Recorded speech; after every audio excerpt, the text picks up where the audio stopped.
श्रीमन्महागणाधिपतये नमः। लक्ष्मीनारायणाभ्यां नमः। उमामहेश्वराभ्यां नमः। वाणीहिरण्यगर्भाभ्यां नमः। शचीपुरन्दराभ्यां नमः। मातापितृचरणकमलेभ्यो नमः। इष्टदेवताभ्यो नमः। कुलदेवताभ्यो नमः। ग्रामदेवताभ्यो नमः। स्थानदेवताभ्यो नमः। वास्तुदेवताभ्यो नमः। सर्वेभ्यो देवेभ्यो नमः। सर्वेभ्यो ब्राह्मणेभ्यो नमः। श्रीगुरुचरणकमलेभ्यो नमः। ओम सिद्धिबुद्धिसहिताय श्रीमन्महागणाधिपतये नमः।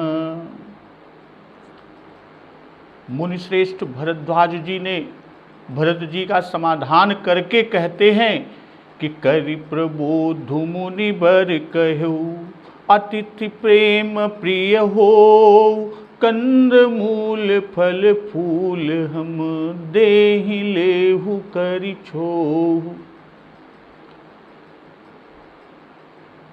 भरद्वाज जी ने भरत जी का समाधान किया और फिर कहे आप लोग हमारे प्रेम प्रिय अतिथि बनिए, अतिथि प्रेम प्रिय हो। और फिर आगे क्या कहते हैं कि कंद मूल फल फूल हम देहि लेहु करि छोहु। और कृपा करके कंद मूल फल फूल जो कुछ भी हम दे उसे स्वीकार कीजिए। तो मुनि के वचन सुनकर सुनि मुनि बचन भरत ही सोचू, भयउ कुअवसर कठिन संकोचू। जानी गरुय गुर गिरा बहोरी, चरण बंदी बोले कर जोरी। मुनि भरद्वाज जी के वचन को सुनकर भरत जी के हृदय में सोच हुआ कि यह बेमौके बड़ा बेढब संकोच आ पड़ा, बड़ा कुअवसर आ पड़ा और कठिन संकोच। जान गरुई गुर गिरा बहोरी, फिर गुरुजनों की वाणी को महत्वपूर्ण आदरणीय समझकर चरण बंद बोले कर जोरी, चरणों की वंदना करके हाथ जोड़कर भरत जी बोले कि सिर धरी आयसु करिय तुम्हारा, परम धर्म यहु नाथ हमारा।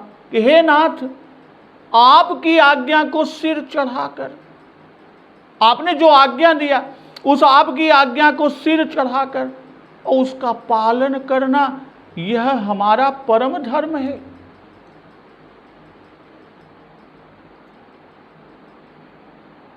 तो सुनि मुनि बचन भरत ही सोचू, भयउ को अवसर कठिन संकोचू।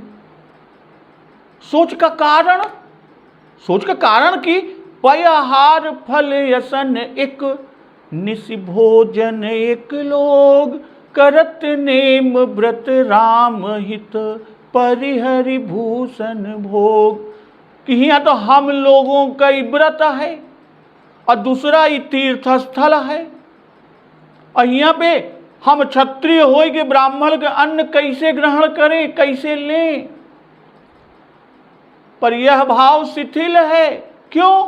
क्योंकि सहस्त्रार्जुन और कौशिक आदि भी तो क्षत्रिय राजा थे, किसी ने ऐसा संकोच नहीं किया। आतिथ्य सत्कार स्वीकार करना पाप नहीं है, यह समझकर उन्होंने निमंत्रण स्वीकार किया। दैव योग था कि दैव योग से परिणाम अनिष्ट हुआ, ये बात दूसरा है। और तीसरे कि श्री राम जी तो भोग विलास को छोड़कर वन में कंदमूल फल खाएं और हम लोग महर्षि की मेहमानी स्वीकार करें, क्या यह उचित है? और दूसरी ओर यह अंदेशा कि आज्ञा न माने तो मुनि को बड़ा दुख होगा, मुनि की अवज्ञा होगी। भाई सेना भर के लिए मुनि को प्रबंध करने में कष्ट होगा। महर्षि और ब्राह्मण को कष्ट देना उचित नहीं है। भरत जी सोच रहे हैं ऐसा ही संकोच सहस्त्रार्जुन और विश्वामित्र कौशिक को भी हुआ था। जब महर्षि जमदग्नि ने सहस्त्रार्जुन से और वशिष्ठ जी ने विश्वामित्र कौशिक जी से आतिथ्य सत्कार स्वीकार करने को कहा था, फिर पुनः कहने पर उन्होंने निमंत्रण स्वीकार कर लिया। यही कहा यथा प्रियम भगवत तथास्तु मुनि पुंगव, वाल्मीकि रामायण में। तो मुनि श्रेष्ठ जैसी आपकी रुचि है आप वैसा ही करें। तो जानी गरुई गुर गिरा बहोरी, चरण बंदी भोले कर जोरी। बहोरी अर्थात पुनर्विचार करने पर कि जैसे कौशिक विश्वामित्र राजकुमार ने ससैन्य वशिष्ठ जी का आतिथ्य सत्कार ग्रहण किया, सहस्त्रबाहु ने जमदग्नि का, तथा हमको इनका आतिथ्य सत्कार स्वीकार करना ही चाहिए। गुरु आज्ञा गरीयसी, जैसे संकोच कठिन, ठीक वैसे ही यहां गुरु आज्ञा और गुरु दोनों में ही विशेष भारी। गुरु और गुरु आज्ञा दोनों में यह विशेष भारी है। महर्षि की कामना को पूरी करना धर्म है और ऐसा समझकर भरत जी ने आतिथ्य सत्कार स्वीकार किया। सिरधर आयसु करिय तुम्हारा, परम धर्म यहुनाथ हमारा। भूत भावन भगवान शिव जी ने यही शब्द प्रभु श्री रामचंद्र जी से कहे हैं बालकांड में, वही भाव यहां पर भी। और शिव जी ने जो प्रभु श्री रामचंद्र जी से कहे कि कह शिव यद्यपि उचित यस नाही, नाथ बचन पुनि मेटि न जाही। सिरधरि आय सुकरिय तुम्हारा, परम धर्म यह नाथ हमारा। मातु पिता गुरु प्रभु कय बानी, बिनहि विचारि करिय शुभ जानी। तुम सब भांति परम हितकारी, आज्ञा सिर पर नाथ तुम्हारी। भूत भावन भगवान शिव जी ने यही शब्द प्रभु श्री रामचंद्र जी से कहे कि सिरधरि आयस करिय तुम्हारा, परम धर्म यह नाथ हमारा। पहले जो विचार और संकोच था भरत जी में, जो पहले विचार और संकोच था वह धर्म था, और गुरु की आज्ञा मानना यह परम धर्म। भाई देवलोक में सर्वश्रेष्ठ देवता भूत भावन भगवान शिव जी हैं, और वे देवाधिदेव महादेव जिसको अपना पूज्य माने, उसकी सर्वश्रेष्ठता में तो कोई कोर कसर ही नहीं रह सकती। भूत भावन भगवान शिव जी का वाक्य श्री राम जी से है कि आपकी आज्ञा में उचित अनुचित कार्य अकार्य विकार्य आदि का विचार करना महान धर्म है। इसलिए सिरधरि आयस करिय तुम्हारा, परम धर्म यह नाथ हमारा। इसी तरह मनुष्यों में सर्वश्रेष्ठ राजा है नराणाम च नराधिपः, क्योंकि वह इस अंश भव परम कृपाला है। और विरक्त तपस्वी विरक्त ब्राह्मण राजा से भी श्रेष्ठ है, क्योंकि ब्राह्मण भगवान की मूर्ति ही है। अविद्यो वा सविद्यो वा ब्राह्मणो माम की तनु, गर्ग संहिता में उल्लेख है। तो कुटुंबी विप्र राजा से वर्णानुसार आंशिक श्रेष्ठ है, और विरक्त तपस्वी विप्र वर्ण और आश्रम सर्व प्रकारेण राजा से सर्वथा श्रेष्ठ है। इसलिए भरत जी ने महर्षि के सत्कार को स्वीकार करते हुए कहा कि सिरधरि आयस करिय तुम्हारा, परम धर्म यह नाथ हमारा।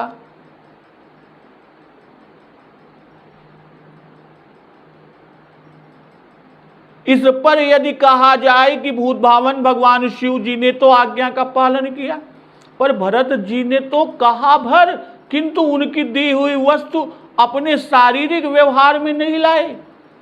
तो उसका उत्तर शिव जी को आज्ञा दी गई कि जाय विवाह शैल जही, और शिव जी ने जाकर विवाह किया। और इधर महर्षि भरद्वाज जी की आज्ञा थी कि कंद मूल फल फूल हम देहि लेहु कर छो, तो लेहु कहा, अब भरत जी ने ले लिया। बस इतनी ही तो आज्ञा थी, भाई लेने की आज्ञा थी और भरत जी ने ले लिया। कहा तो था कि हम कंद मूल फल फूल देते हैं, और दिया क्या, श्रक चंदन बनितादिक भोगा। इसलिए भरत जी ने लिया तो, पर उनको व्यवहार में नहीं लाए, उनका उपभोग नहीं किए।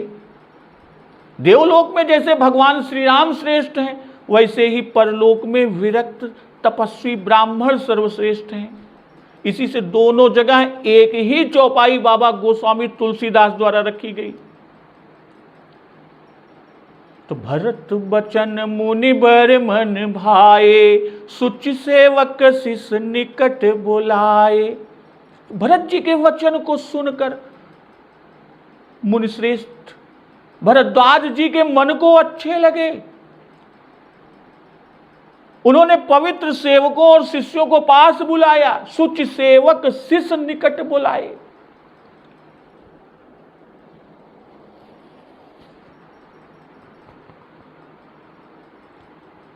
और क्या कहे कि चाहिए कीन्हि भरत पहुनाई, कंद मूल फल आनहु जाई। मुनिश्रेष्ठ भरद्वाज जी ने कहा कि भरत जी की मेहमानी करनी चाहिए, चाहिए कीन्हि भरत पहुनाई, और पहुनाई करने के लिए, मेहमानी करने के लिए कंद मूल फल आनहु जाई, जाकर कंद मूल फल तो लाओ। तो भले ही नाथ कही तिन्ह सिर नाए, प्रमुदित निज निज काज सिधाए। हे नाथ बहुत अच्छा, ऐसा कहकर उन्होंने माथा नवाया और बड़े आनंद पूर्वक अपने अपने काम को चल दिए। उनके जाने के बाद मुनि ही सोच पाहुन बड़ नेवता, तसी पूजा चाहिए जस देवता। मुनि को चिंता हुई कि मेहमान तो बड़ा भारी न्योता है, भाई निमंत्रित तो बड़ा भारी किया, तो जैसा देवता हो वैसे ही उसकी पूजा चाहिए। अर्थात भरत जी बहुत बड़े अतिथि हैं और उनके योग्य उनका सत्कार होना चाहिए। तो सुन रिद्धि सिद्धि अनमादिक आई, आयसु होई सुकर गोसाई। यह मुनि का सोच सुनकर अरिमा महिमा गरिमा आदि सिद्धियां और रिद्धियां आई और कहने लगी कि हे गोस्वामी, जो आज्ञा हो सो हम करें। तो भरत वचन सुने के, भरत जी के वचन को सुनकर कि भरत वचन मुनि बर मन भाए, सुचि सेवक शिष निकट बुलाए। सुचि सेवक शिष निकट बुलाए। सुचि सेवक अर्थात सुचि शिष्य, शिष्य जो चेले हैं और सेवक वे हैं जो सेवा करते हैं। पहले ऋषि तुरंत ही किसी को चेला नहीं कर लेते थे, कठिन परीक्षा लेकर तब कहीं शिष्य बनाते थे, विद्या और मंत्र देते थे। सुचि जो आज्ञा न टाले, करे स्वामी हित सेवक सोई, और उतर देई सुनि स्वामी रजाई, सो सेवक लख लाज लजाई। और इधर कहते हैं उन सेवकों से कि चाहिए कीन्ह भरत पहुनाई, कंद मूल फल आनहु जाई। भाई भरत जी का सत्कार मेहमानी करना चाहिए, तो जो स्वयं खाए वही देव पितर आदि को देना भी चाहिए। इसलिए कंद आदि मंगवाए। भाई श्री रामचंद्र जी ने पिता का मरण सुनकर इनको इंगुदी और बेर के फल से ही पिंडदान करते हुए कहा। महाराज प्रसन्नता पूर्वक यह भोजन कीजिए, क्योंकि हम लोगों का यही भोजन है। मनुष्य जो अन्न खाता है उसके देवता भी वही अन्न खाते हैं। पर यह भी न्याय है कि जैसा देवता हो वैसी भेंट पूजा देनी चाहिए, पात्र देखना भी उचित है। यह समझकर मुनिश्रेष्ठ भरद्वाज जी सोच में पड़ गए। भाई चक्रवर्ती राजकुमार का ससैन्य निमंत्रण है, उनको निमंत्रित किया है, उनको फल मूल क्या दे, यह तो तपस्वियों के ही योग्य है, राजाओं के योग्य तो है नहीं। तो इनके सोच को, मुनिश्रेष्ठ भरद्वाज जी के सोच को देखकर अरिमा गरिमा महिमा आदि सिद्धियां और रिद्धियां आती हैं।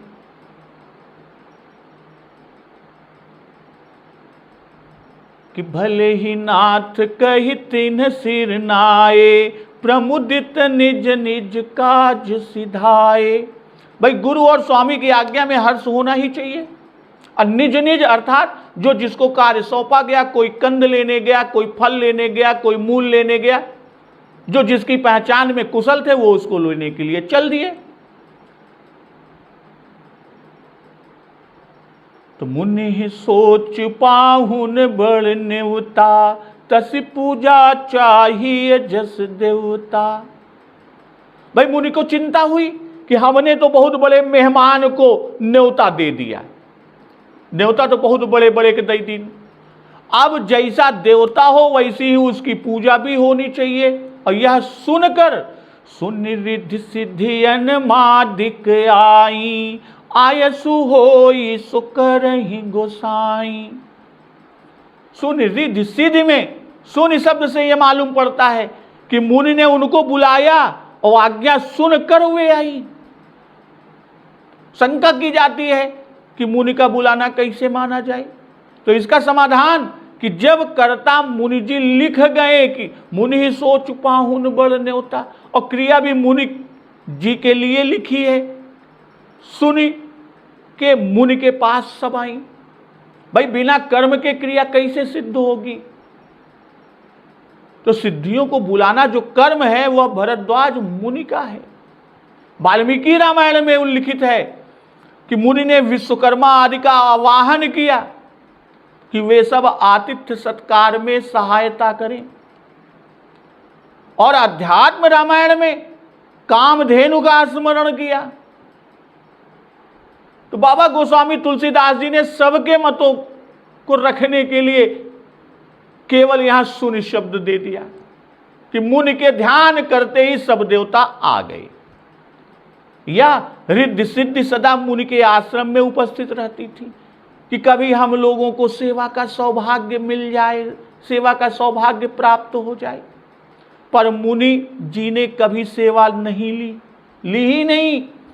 जब सब सेवक शिष्य कंदमूल फल लेने चले तो उनसे पूछा तो मालूम हुआ कि मुनि जी को भरत की पहुनाई की चिंता है। और यह सुनकर उन्होंने विचारा कि आज हम लोगों को सेवा का सौभाग्य मिल जाएगा, इसलिए आज्ञा मांगने मुनि के पास आई कि हम लोगों को जो आज्ञा हो वह हम करें।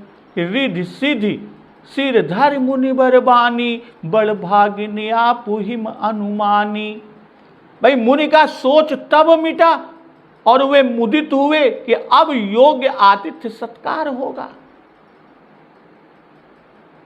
राम बिरह व्याकुल भरतु, सानुज सहित समाज, पहुनाई करिहरहु श्रम, कहा मुदित मुनिराज।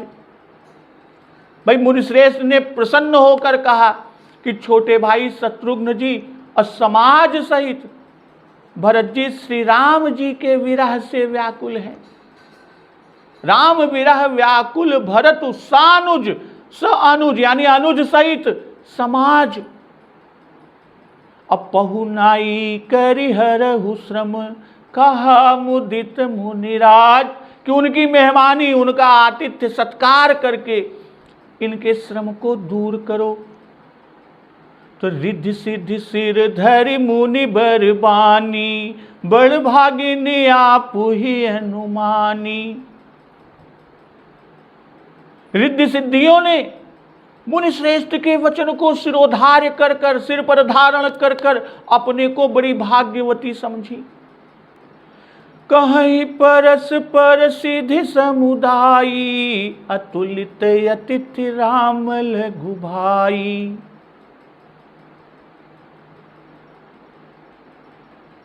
अब सब सिद्धियां आपस में कहती हैं, एक दूसरे से कहती हैं कि श्री राम जी के छोटे भाई अद्वितीय मेहमान हैं। मुनिपद बंदी करिय सोई आजू, होई सुखी सब राज समाजू।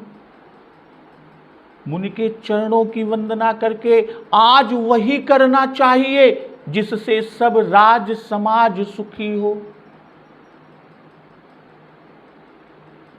राम विरह व्याकुल भरतु, सानुज सहित समाज।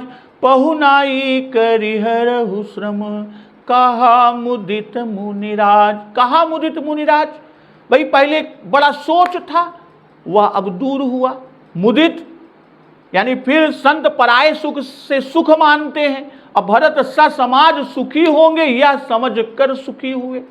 भाई भरत राजा और आप मुनिराज, तो राजा का अतिथि सत्कार राजा ही खूब कर सकता है।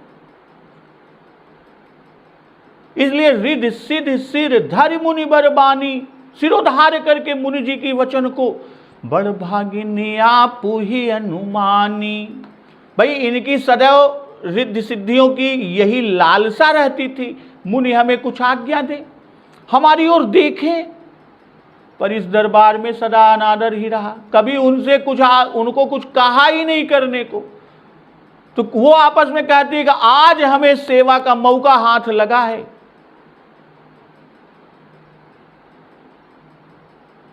तो भागवत शिरोमणि धर्म धुरंधर राम अनुज ऐसे अतुलित अतिथि का सत्कार करने को मिला है सौभाग्य, इसलिए अपने बड़े भाग्य को मानती हैं।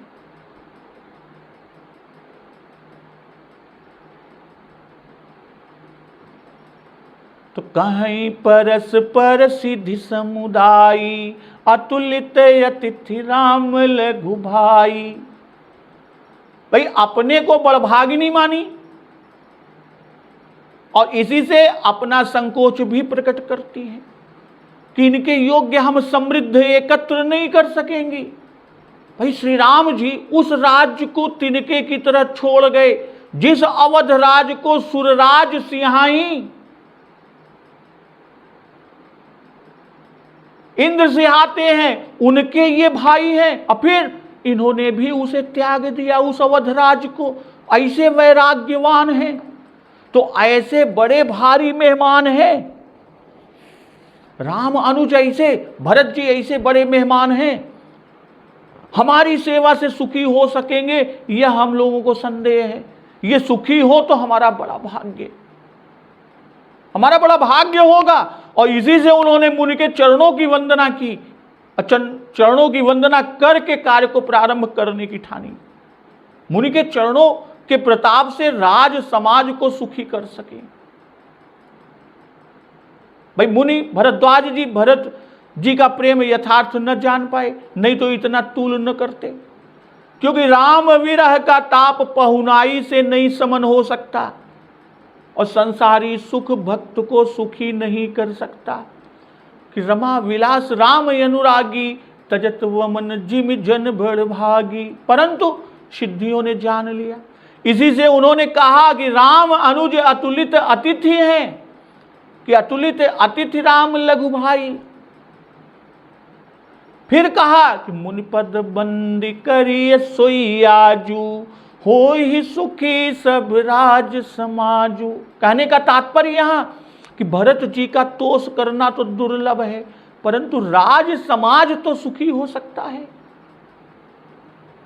तो अस कही रचु रुचिर गृह नाना, जहि विलोक की बिल खाही बिमाना। ऐसा कहकर सिद्धियों ने अनेक सुंदर घर रच कर बनाए कि जिन्हें देखकर विमान भी लज्जित होते हैं, भोग विभूति भूरि भरी राखे, देखत जिन्हि अमर अभिलाषे।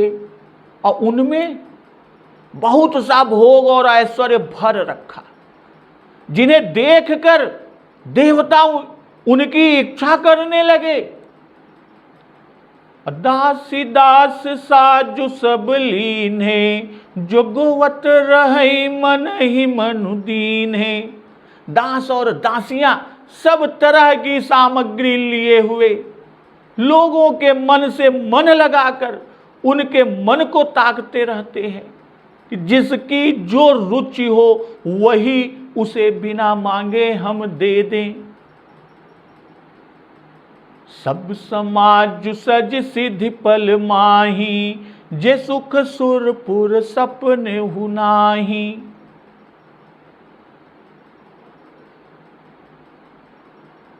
जो सुख का सामान देवलोक में स्वप्न में भी नहीं है। सब समाज सज सिद्धि पल माही, जे सुख सुरपुर सपने हुनाही। कि जो सुख का सामान देवलोक में स्वप्न में भी नहीं है, वह सब सामान सिद्धियों ने पल भर में उत्पन्न कर दिए। प्रथम बास दिए सबके ही, सुंदर सुखद जथा रुचि जेहि। सबके पहले सब किसी को सुंदर सुखदायक और जिसको जैसी रुचि थी वैसे ही निवास स्थान दिए। भाई बिलखा ही अर्थात अपने को तुच्छ मानते हैं, वे घर खाली नहीं है, भोग पदार्थ से भरे हैं, जिन्हें देवताओं ने भी कभी नहीं देखा।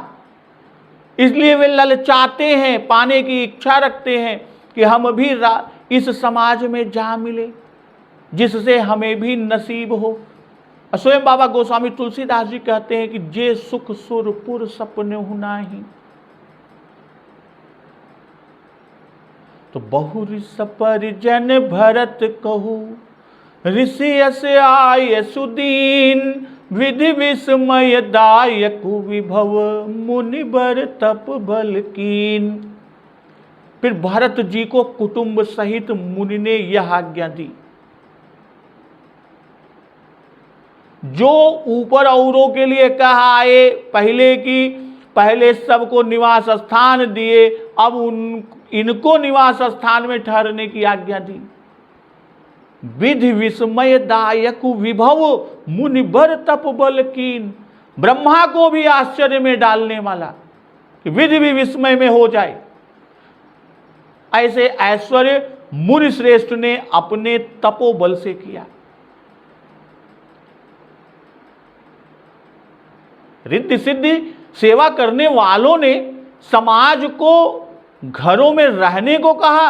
अब भरत राजा हैं, इसलिए इनको स्वयं मुनिराज ने महल में चलकर रहने को कहे। भाई कुटुंब सहित भरत जी को निमंत्रण दिया कि जैसा भरद्वाज ऋषि ने दिया था कि प्रेम के अतिथि हूजिए या कंदमूल फल लीजिए। यद्यपि मुनिवर ने तप बल के प्रभाव से विधि विस्मयदायक विभव की रचना कर दी, उसको रच दिया। कहने का भाव कि विनम्र भाव से यही कहा कि यह फल फूल है, ले लीजिए, इसको लीजिए। भरद्वाज गुरु वाल्मीकि जी लिखते हैं, भरद्वाज जी के गुरु वाल्मीकि जी हैं, और वो लिखते हैं कि भरद्वाज जी ने त्वष्टा विश्वकर्मा इंद्र वरुण यम कुबेर ब्रह्मलोक इंद्रलोक आदि की अप्सराओं, नदियों, चित्ररथ आदि वनों, इन सब का आवाहन किया और वे सब आए। 20 कोस तक वैदूर्य मण की भूमि रच गई। महर्षि की आज्ञा पाकर रत्नों से भरे घर में मंत्री पुरोहित सहित भरत जी गए।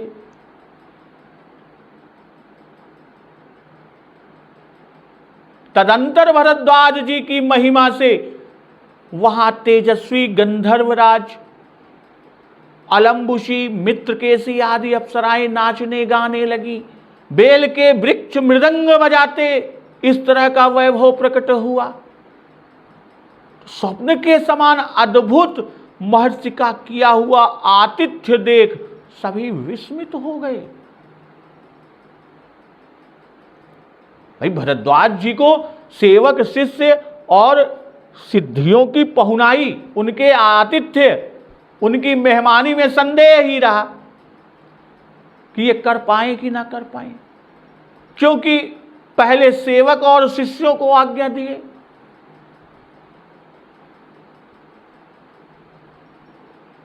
भाई सबसे पहले सेवक और शिष्यों को दिया कि सुच सेवक शिष्य निकट बुलाए, चाहिए कीन भरत पहुनाई, कंद मूल फल आन हो जाई। फिर विचार किया इससे पूरा न पड़ेगा, तब रिद्धि सिद्धियों को बुलाया कि मुनि सोच पाहुन बड़ नेवता, तस पूजा चाहिए जस देवता। और सुन रिद्धि सिद्धि अनमादिक आई, आय सुहोई सो करहि गुसाई। और जब देखा कि इनसे भी उनके योग्य सामग्री नहीं हो सकी, वह व्यवस्था नहीं हो सकी, तब मुनिश्रेष्ठ भरद्वाज जी अपने तपोबल से विधि विस्मयदायक वैभव उत्पन्न किए। फिर भी भरत जी ने दुख से ही रात गंवाई।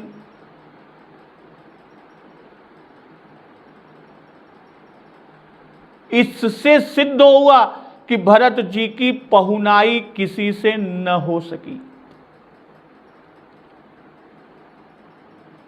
भरत जी के साथ ऋषि लोग भी थे। कुछ अयोध्या वासियों ने फल असन का व्रत लिया था, उनके लिए कंद मूल फल लेने को शिष्य सेवकों को भेजा। तत्पश्चात रिद्धि सिद्धि को सानुज सहित समाज भरत जी की पहुनाई करके श्रम हरण का आदेश दिया। परंतु भरत जी की पहुनाई करके श्रम हरण में अपने को असमर्थ पाकर रिद्धि सिद्धियां आपस में कहने लगी, कहीं परस्पर सिद्धि समुदायी, अतुलित अतिथि राम लघु भाई। इसीलिए मुनि पद बंदी करिए सोई आजू, होई सुखी सब राज समाजू।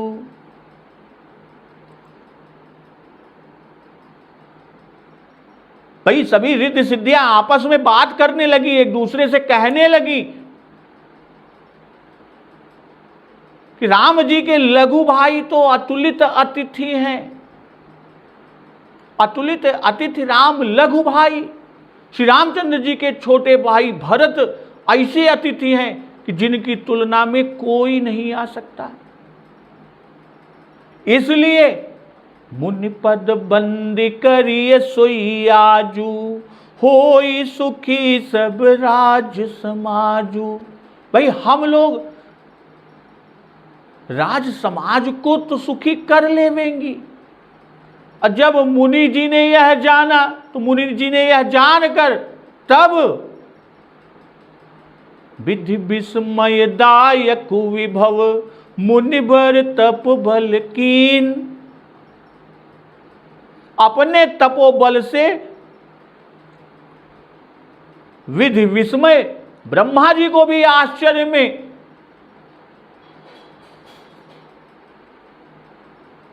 चकित कर देने वाले वैभव को रच दिया। किसने?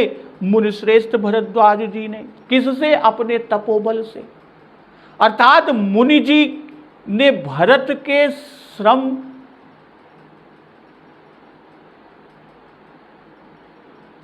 उपनोदन के लिए, श्रमापनोदन के लिए कोई बात उठा न रखी। ब्रह्मलोक का सा ऐश्वर्य है कि वहां शोक श्रम आदि की गति नहीं। विधि विस्मयदायक विभव में शोक श्रम आदि कैसे रह सकता है? पर भरत जी को बिना राम जी के विश्राम नहीं, इसलिए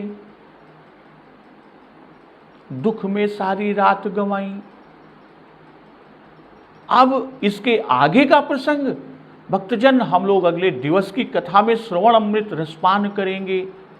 तो एक बार जोर से बोलिए, सियावर रामचंद्र की जय, पवन सुत हनुमान की जय, जगत जननी मां जगदम्बा की जय, गुरुदेव भगवान की जय, उमापति महादेव की जय। जय श्री राम।